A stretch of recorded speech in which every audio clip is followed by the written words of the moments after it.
afternoon, everyone. It's 1 o'clock. Time to get things started here for the December 19th meeting of the City of Erie Land Bank.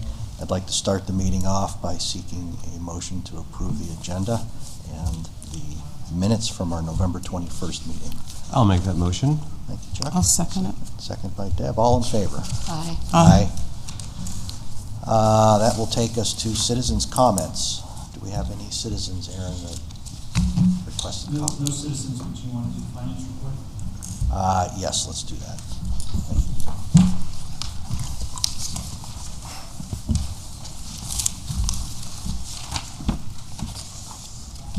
On the balance sheet, we are showing total assets in the checking and saving of $160,942.49. We do currently have a CPA who is working right now to try to ensure that the transfer was complete and accurate from the old QuickBooks system to the new one, and that will be done before the end of the year.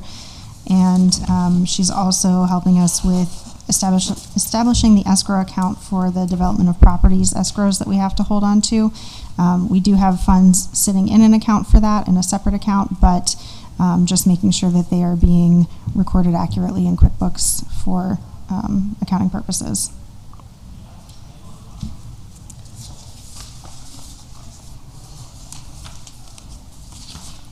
Anything else with that, or the P&L that we should be drawing our attention to?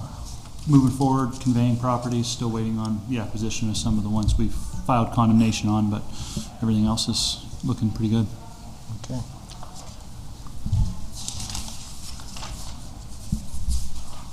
Any questions or comments? Good. Seek a motion to approve the financials. So moved. Need a second? I'll second. All in favor? Aye. Aye. Okay, thank you. Now we move to citizens' comments. Don't see anyone here. All right, Aaron, you're up. Report of the Executive Director. All right, so in front of you is the work plan updates. Work plan 2021. We're still waiting on those three properties, 405 East 7th Street, 1615 Parade, and 2708 Downing. Gene could provide a little bit more information if he was here, but we're just really waiting on, I know 2708 Downing for it to get kicked back from the Commonwealth so that the district court can make a ruling on that, and then we're waiting on a court date on those other two. So hopefully we'll get those taken care of here early on next year.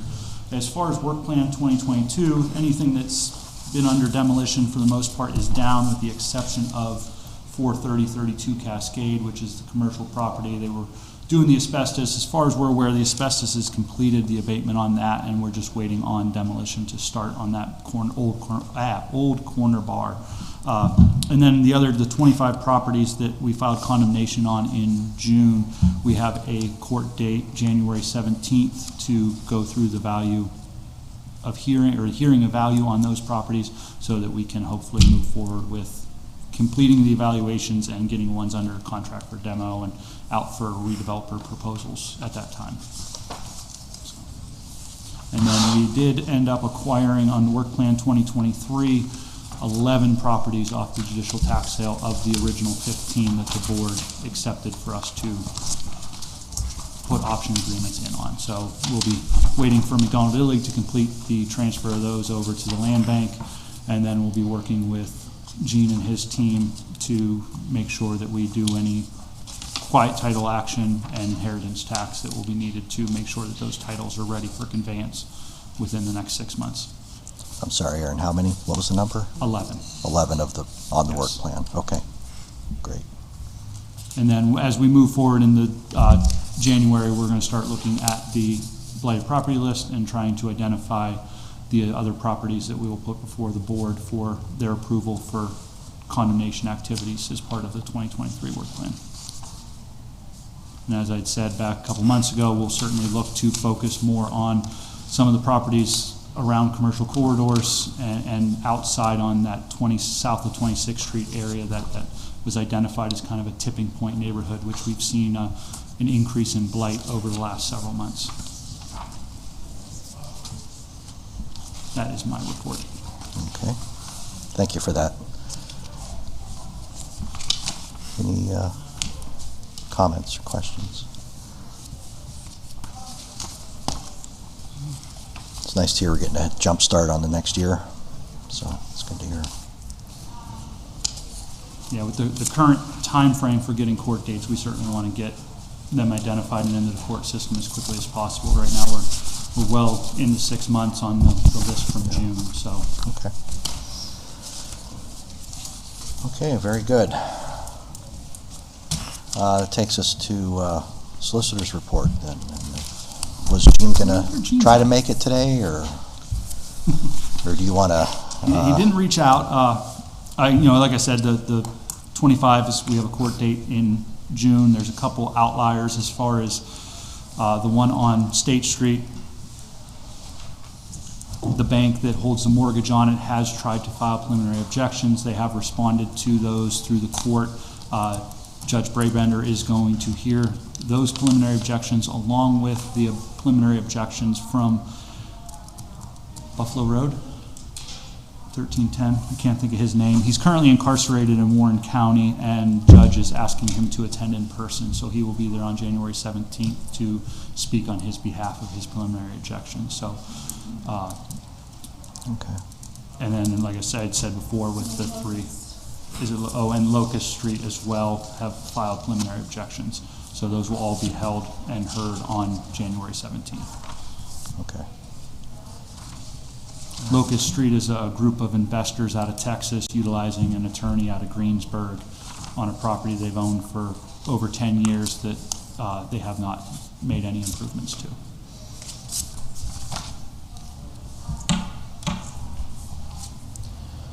Okay.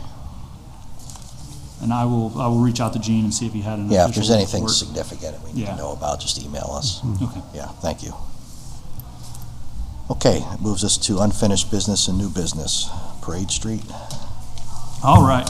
So 1319 Parade Street is one of the 25 properties that is working through the condemnation process. And so we've certainly had some interest from some people in the neighborhood, but the main interest has come from Hands as far as their investment into that neighborhood with their other improvements. So they've toured the property on multiple occasions. They've had a contractor out there. I believe they had an engineer out there at one point. But so we started looking at this property, and we're getting an asbestos report done on it. AMARC had done some sampling on the property, so we identified some asbestos-containing material in that. And if you're not aware, no matter what we do at that property, whether it be demolition or even potential rehabilitation by Hands, asbestos abatement is going to be part of that. So, however, the property is in very poor condition on the rear end of it. It has had a substantial roof leak that has gone untreated for probably well over 4 years. So there's some major structural damage to the rear of the property. When Hands had been touring it and expressed interest in it, the roof is currently leaking further toward the front. We had reached out to some contractors to try to get some pricing on putting a tarp on it, try to minimize any further damage. The problem comes is that contractors are hesitant to go onto the roof because of its current condition. So two things that I wanted to discuss with the board today. One being that if there is any thought that we would be able to put this out for potential developer opportunities and the potential for Hands to put an offering on the property, we need to stabilize the rear structure that is collapsing from the basement up to the roof, and then provide adequate shoring for the tarp to be placed on the roof to mitigate any further water infiltration into it. And then there is some damage to the front parapet wall and concern for brick to fall onto the Parade Street sidewalk, which we would also address in that. We did receive one estimate after several attempts from multiple contractors. We received one from DRS for $25,000 to perform all of that work.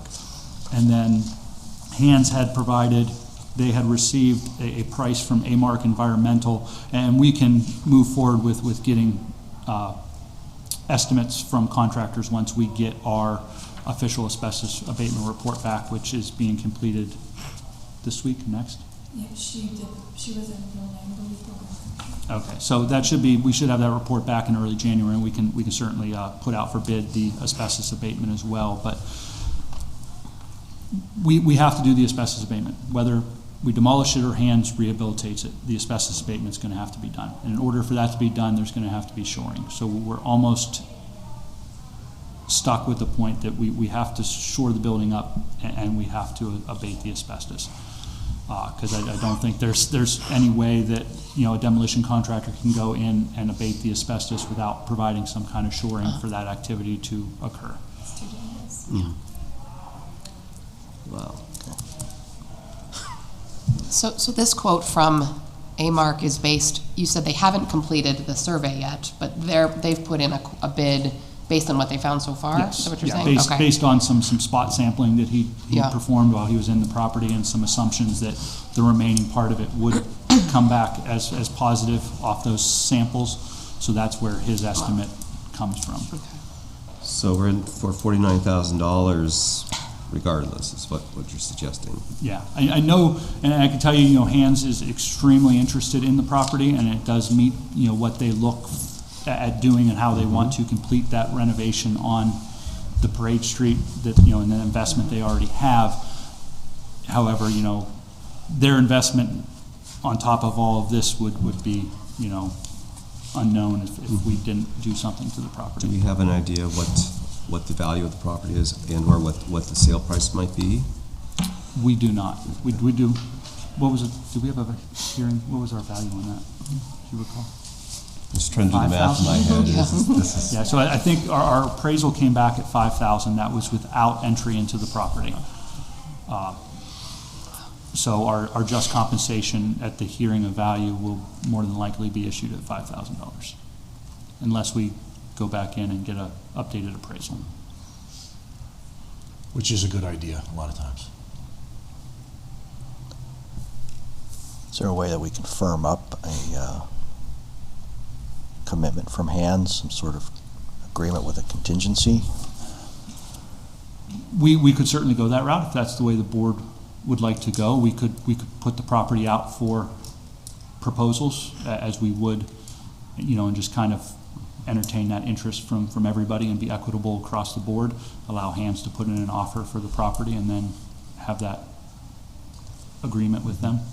And this property is contiguous with the property next door to it. Yes. And any thoughts as to whether the buildings are attached or not attached? Or, you know, that was an issue when I think Marquette demolished 10th and next to Knox Firm. So 10th and we- Peach, yeah. 10th and Peach and so Yeah. on. I mean, because sometimes, you know, they are. So something else to just be aware of. Yeah, we know the rear half of the property. There's about a foot gap between the Okay. two parcels, but from about that midpoint forward, the walls tend to look as if they are touching, so. Okay. And I'm sorry, one more question. You also believe that the shoring up work would also have to do, even if we're just going to demo the property? Because the abatement. Because they can't get into the abatement without Yeah, the safe, 'cause, okay. I mean, you can't Wow. get within about 30 feet of the back of the property on the first floor. And the second floor is far more accessible, however, nobody wants to go beyond that point because of the first floor. And I didn't go in the basement, but I understand the basement's the same way. Well, talk about a rock and a hard place. I mean, this is not an easy one. I would like to try to simultaneously pursue some sort of agreement with contingencies that make it palatable for Hands, but let's try to firm up. I mean, if they have interest, that's great. Maybe they'll agree to something that's contingent on us getting the property to a certain point, Okay. if we Yeah. can do that. Yeah, we can work down that road, open it up and enter and, you know, get some kind of proposal from them on the property. Can the property be transferred to a buyer without this work being done, or? I don't know if I would recommend that, I feel like that would be a liability issue. yeah. I mean, I think. Sold as is? Yeah, I mean, certainly we could convey the property prior to asbestos abatement. Mhm. However, at this point, if we do not shore that property, I'm not sure that given a 2-foot snow load, that property may not collapse upon itself. So I guess I also want to clarify what Mr. Gerner's asking. are you able to just enter into something with hands, or do you feel you need to open it up for equal, opportunity for others who might be interested? I guess that's my question. I think our policies and procedures and our past practice has always been that we open it up and be equitable to everybody. However, given its current condition, I don't think, Anyone else would want it. Yeah, I don't Yes. think anybody else, given the opportunity to go inside, would want to Well, maybe the group in entertain. Texas will. I mean, Yeah, that's certainly a possibility. Is there any warrant to adding a minimum bid, given what we know we're investing in this time? oh, that's a thought as well. Jumping ahead on the agenda. Um, No, but I agree that, I think it's gonna keep, because I know this property, whenever when the declaration of taking went through, I received a lot of phone calls about it, because people were interested in the property. I think knowing that, they could get it very cheaply, not knowing the condition of it and the things that needed to take place, so. yeah. A minimum bid, or just all of that disclosure in the however we put the proposal request together, we could indicate all of that as well, right? So that anyone interested would know going in, this is what it's gonna take, just from the start. Right, and knowing its condition, you certainly would have to have a financial means to prove that you could rehabilitate this property. We certainly want somebody putting in a $5,000 offer and not showing any financial statements as far as rehabilitation ability.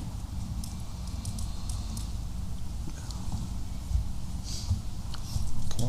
I think the tough part with that though is that typically with the developer agreements that we do, we allow them the chance to see a building, and I wouldn't be comfortable letting people go into the building at this point, given the condition.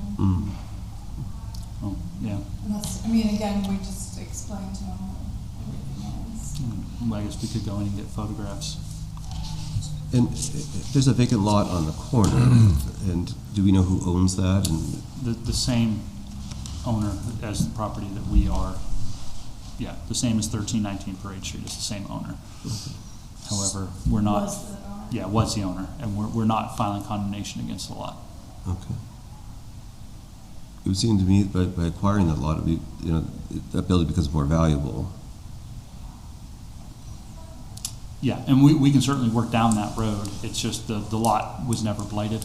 We've certainly changed some of our process with code enforcement. When we do blight a property and there's a vacant lot owned by the same owner, we now put them through at the same time so that we can have the blight designation on both parcels, since we are only eligible to file condemnation on a parcel that we have had blighted by the BBRC.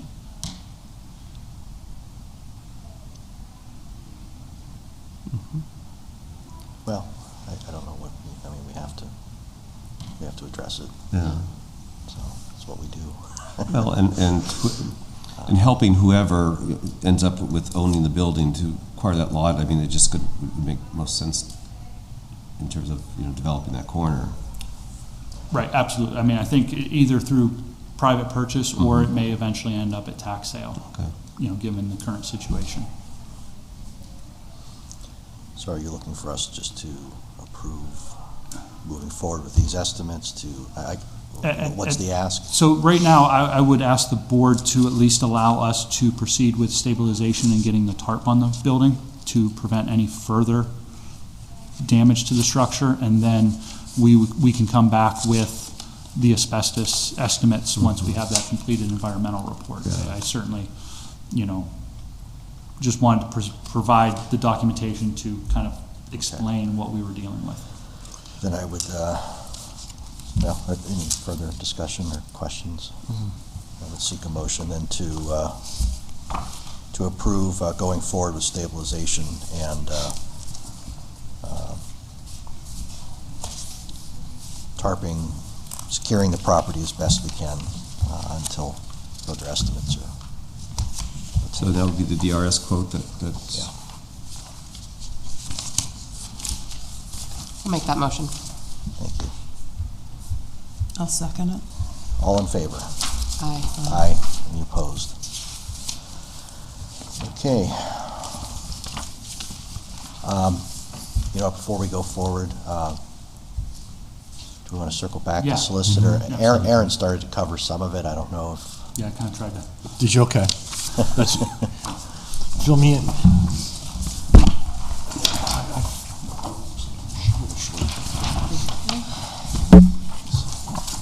Real quick update. The 2021 judicial sales that were acquired by the Erie Land Bank. We've finished all of the quiet title actions. When you purchase property from or obtain property through the judicial sale, you inherit a number of title problems that need to be rectified so that they are available to be sold to a third party. So we were able to clarify all those title issues. And then what we're also finding out a lot of times is that, as I've stated before, the family, mom and dad have passed away, and the kids don't want anything to do with the property. And it ends up going to tax sale, but there is that Pennsylvania inheritance tax issue. We have now clarified and streamlined a process to expedite that, so that when they're coming out of the tax sale from dead people, we're able to get notification from the Department of Revenue that there's no inheritance tax owed. So Tina and I have fine-tuned that process so that we can turn that around quickly. So those have all been, we've received notification back from Department of Revenue in Harrisburg that there is no inheritance tax owed, so that the land bank can proceed with marketing and selling these properties without having to worry about that. A lot of times, and title companies are requiring that there be a quiet title action, so that if the land bank takes back properties from tax sales and then want to sell it to a third party who's going to get financing to build, to improve it or something like that, in all likelihood their bank is going to require they get title insurance.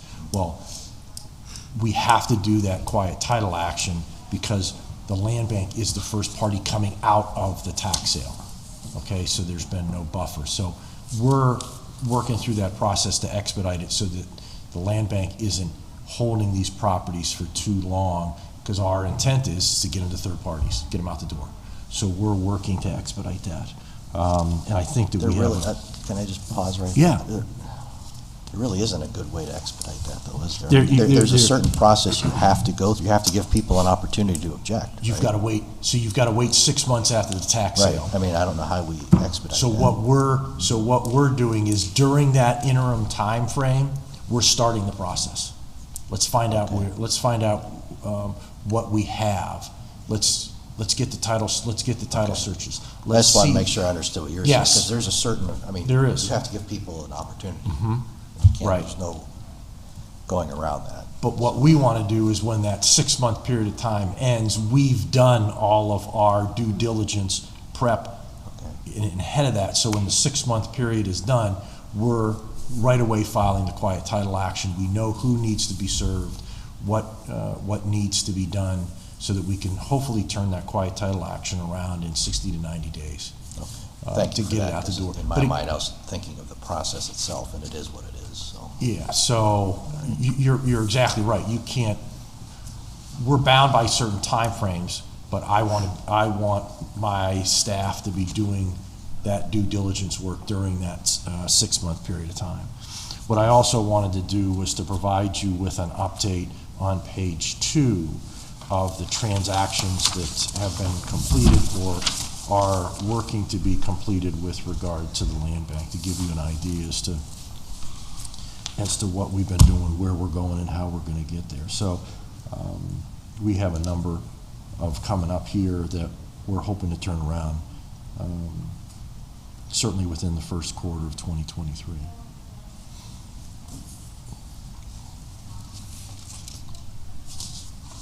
for whatever reason, they attached it with redevelopment authority as well, but again, here we are, most importantly with the land bank here. Thanks, Ken. Thank you. Any questions? Thank you. Okay, let's jump back into new business. All right, so in front of you next is the Erie Land Bank and the Redevelopment Authority Management Agreement. It has been, as of December 31st, will be 5 years since we entered into the agreement that is currently expiring, and so before you is an updated version of that agreement with a couple modifications to go every year for the next 5 years until it either expires or mutually agreed upon that it is terminated. So, like I said, it's an agreement between the Land Bank and the Redevelopment Authority to provide staffing, financial services, and actions to act on behalf of the Land Bank Board of Directors in the Land Bank's mission. Is there a certain amount that this contract is, I guess, limited to, or? Financial number? No. No, it is strictly reimbursement based, that the authority provides time cards and other information for reimbursement from the land bank. So that sort of ties in with the question I was going to have. Is it possible to have an attachment here showing staff cost? I mean, typically in the past, when we have an agreement like this, we'll show like staff's hourly rates, some sort of estimate. I'd like to see something attached to this. That's typically done Does in that professional contracts. Right. Architects' contracts, for example, the principal will be at whatever. And right. So-and-so is at draftsman $50 an hour, so-and-so's at 20. It feels like there should $1,000 be something an hour, for attached to this.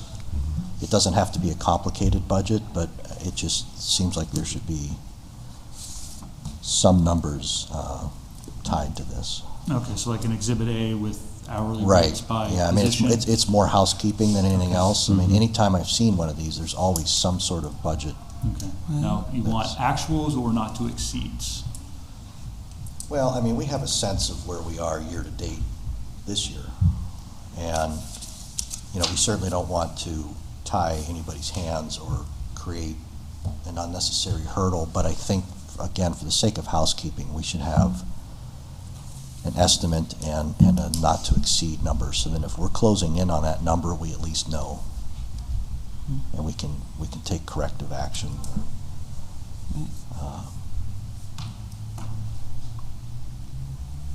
So I'm not ready to, I mean, everything else in here is fine, and I'm okay with it, but I don't think we ought to approve it without some attachment to it. Okay. From an operational standpoint, does that affect anything moving forward? I mean, if we roll into the new year, we just continue to operate under the existing, Yeah, no, I think we would just kind of go on a month-to-month basis until another agreement is executed. I mean, I'll open it up for other comments too. Yeah, and you're just looking for, you know, executive director is Right. I think this it's plus good. fringes I and think it's and good for council both is parties. this plus this. It's not necessarily how many hours someone's going to work on the project. Yeah, It's just what the because we base don't rate know. is. Right. Because we don't know, but I think it's good for both parties. It's just more of a housekeeping issue to have some sort of attachment so that if someone were to ever look at this and they would just say, did you just approve something completely open-ended, or what did you didn't even know what you were approving? We should have at least an idea of roughly what this is going to be. And I would be comfortable, I mean, under item 4 there, compensation and invoicing.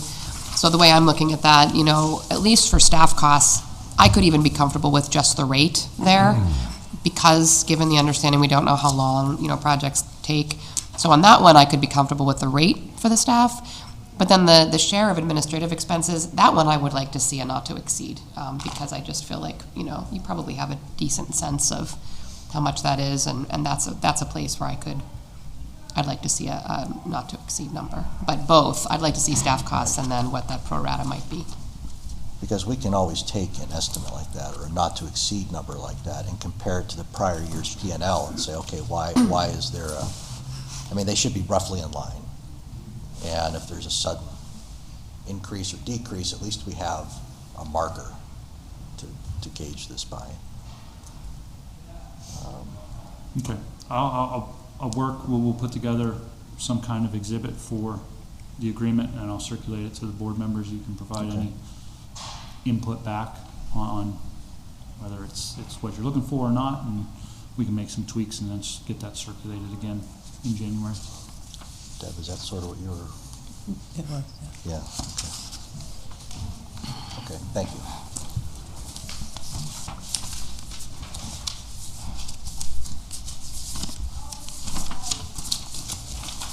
Okay, software.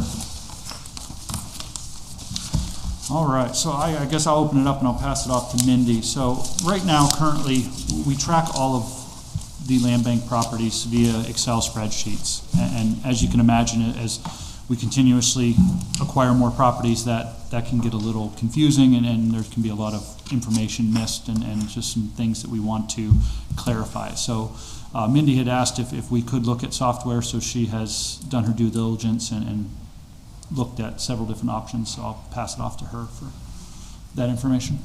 Yeah, so as Erin had stated, I talked to 3 different companies to look at the different software that they have for property management. The sheet that you have in front of you outlines the different companies, their costs, creation times, if they limit the number of users, things like that. Are the brochures in there too? Okay. So the one that I feel would be best suited for our needs would be the Cuyahoga Property Profile System. And they are actually a land bank that created this software because they saw the need for themselves as well. It's a very fluid system. It's adaptable to whatever we need it to be tracking. It's definitely not the prettiest of all of the different programs, but it's definitely, I feel, the one that would best suit all of the land bank needs as far as keeping track of all the properties and everything going on with the properties. So they created this for themselves, Yes. and now they're then- marketing it. Is anybody yeah, else? they're serving, yeah, and I talked to, I didn't talk to anyone that was using Ptolemy because it was obvious that Ptolemy is a really neat system, but it's more for a city. It was just too bigger than what we need. But I did talk to clients that are using both eProperty Plus and Cuyahoga, and everybody that's using Cuyahoga really did enjoy them. I think it was 7 or 8 different other organizations.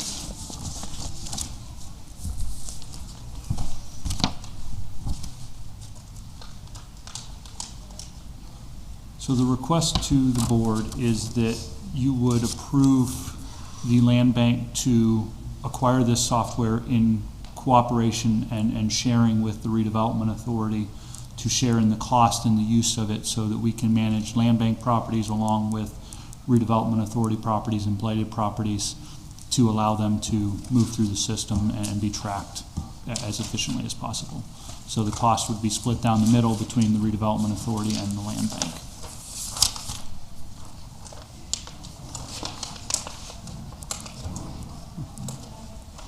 So the numbers we have, it would be half that. Yes. And you can add to the motion not to exceed whatever the board feels they would need to do for the motion. We did not have this in our budget for this year, is that correct? There is software in Work Plan 2023. Ah, great.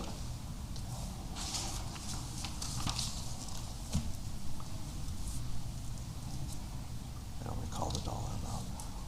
What did we have set aside for that? Can you remember? That I do not know off the top of my head.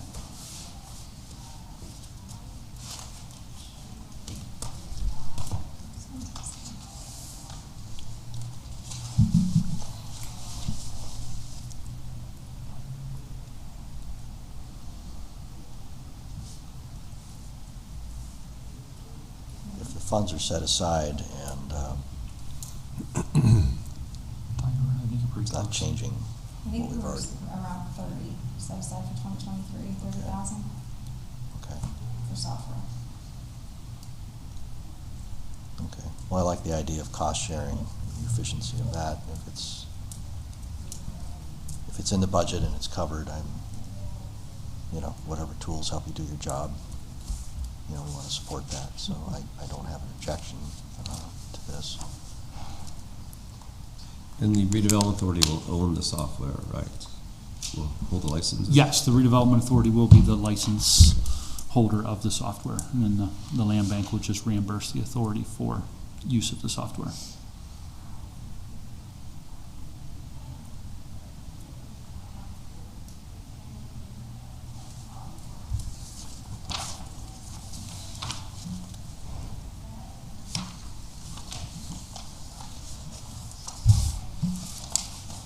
Good? I'm good. Okay. Good. I'd seek a motion to approve acquiring the property management software. I'll make that motion. I'll second it. All in favor? Aye. Aye. Any opposed? Okay, takes us to number 4. All right. Tax abatement, 952 West 11th Street is a property that the land bank had acquired that has some taxes that needed to be taken care of. So in front of you is a resolution to abate the city and county taxes for 2019, 2020, and 2021. If the board approves this, it'll then be sent over to the school district for their consideration, and then, if approved, passed over to the county to take care of those taxes so that that owner can have that property without the burden of those past due taxes. More of a housekeeping matter.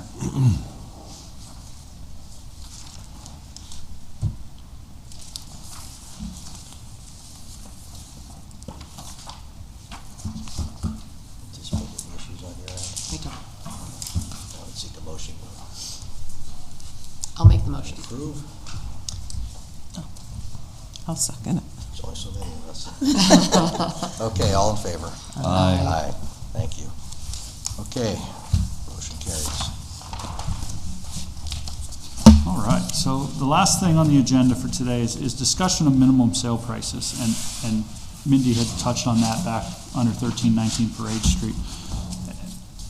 So we just kind of wanted to kind of start the discussion, provide some information, and something we can certainly circle back to early in January, at the January meeting, but just kind of wanted to start this as we have a lot of properties coming online, 25 properties coming out of condemnation mid-January, tax sale properties coming on, and looking at what some other land banks are doing, and we can certainly continue to get some information. I know Mindy's been looking at how we can better set the minimum prices for properties, especially ones that would deem a higher sales price, so that we're not conveying them for $500 when maybe it is a buildable lot and worth a little bit more. Certainly we want to get them back on the tax rolls, but we want to do it without jeopardizing anything on the land bank's finances. But then also on the developer side, we have some properties that we could, and Mindy can put the details in there, but the market study on the property and that, and maybe set some lower sale prices so that we're not getting the developer proposals that we have got that are kind of all over the place, that we can kind of give them a starting price to then go from there, and we're not having $1,000 proposals and $42,000 proposals. So I guess I'll stop there. Mindy, if you want to add anything. No, like Aaron said, I think we just wanted to have a discussion and get your feedback as far as what you think about those. And, the other thing that we said we would have to, if we decide to move in this route, create a guideline as to how we do come up with what those values would be. And this came about, again, the declaration of taking went through on the latest properties, and we have several that are in highly desirable areas. And so we've been receiving a lot of phone calls about them and things like that. So, I think there's some value there to look at what that minimum price should be, if it should still be the $500 or if we should be looking at something different. Would you use the assessed value as a guide, probably? Yeah, that sounds, I mean, I don't I think think the so. market's telling us that, how many of these are very competitive? And so they're above that anyways. Yeah, okay. And I just think, I like the idea, costs go up, the cost to operate this is going up. I still think whatever we agree to is, for the right developer, is gonna represent value, and that's, the market's gonna tell us, and if we end up diminishing that activity, we can always undo this too. Correct. But I don't sense that it's gonna dampen activity. And to us, it's not, I don't think it's a big difference to the bidders, but marginally it's a big difference to what we're doing here. So I'm all for it. And one of the reasons why we got thinking on this is one of the properties that we just filed the declaration of taking on is in Frontier. It's a corner property, and it unfortunately is going to be a demo because of the condition of the interior. Oh, that's good. But what's the value in that land? Yeah. We think it's a buildable lot with a variance, so somebody could rebuild on it. So again, with the old way, I think it was half the value, the assessed Yeah, half the value assessed value. of the land. But to be able to build a house in Frontier, it would be a lot more than that on the open market. No, we need to adjust with the market. The market has gone up significantly, so. The only thing that I thought of, and again, this was just brainstorming, throwing ideas out there, is there's a resource that is available through the Greater Erie Board of Realtors called Realtors Property Resource. And it's a service you can plug it. It's kind of just a CMA service that it'll do a competitive market analysis and give you a price right then and there. But it also tells you how accurate they feel the price is just based off of values, comps, things like that.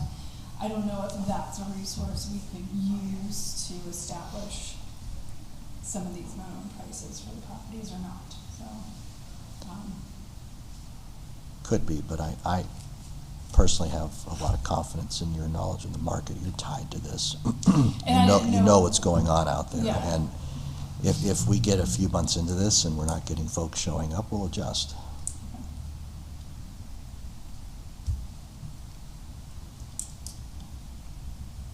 I feel the same way. I think certainly we want fairness. Like it would, let's have guidelines so that it's all very clear. So if we're challenged or asked, we have that, information that we can provide. And I also like the idea, honestly, of making it a little easier for all of you, because we do sometimes see those proposals and they are all over the place, and it's really hard to, and I think it's unfair to the folks putting them in if they don't even have a starting point of where we'll go. So I'm all in favor, and I agree. We can always backtrack if we find that it's not effective or we need to tweak it as we go.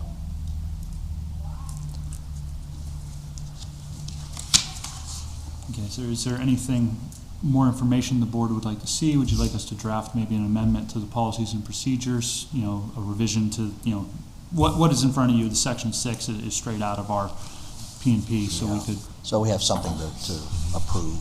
Okay. Whenever, January, February, if you want to take a little time to really get it tight, but. Would it be something that I asked just to email around to the board to get your input? Yeah, because we'll all probably think of something to add to it or edit or whatever. Make it not complicated, But no, I think it makes sense, and we need to try to keep up with the pressures that are on us as well, cost-wise. So I appreciate you bringing that to our attention. So we'll look for something then in a month or two, maybe. Okay. Yeah. Thank you. Okay. Any other business? That is all I have. Okay. Questions or comments from the board? Okay, well, thank you for everything you're doing. I look forward to seeing a couple things tweaked and some new plans in the new year. Thank you for all the work you've done this year, and just wish everyone a happy and safe holiday season. Be well. Thank you. Merry Yeah, Joe. thank you. Thank you.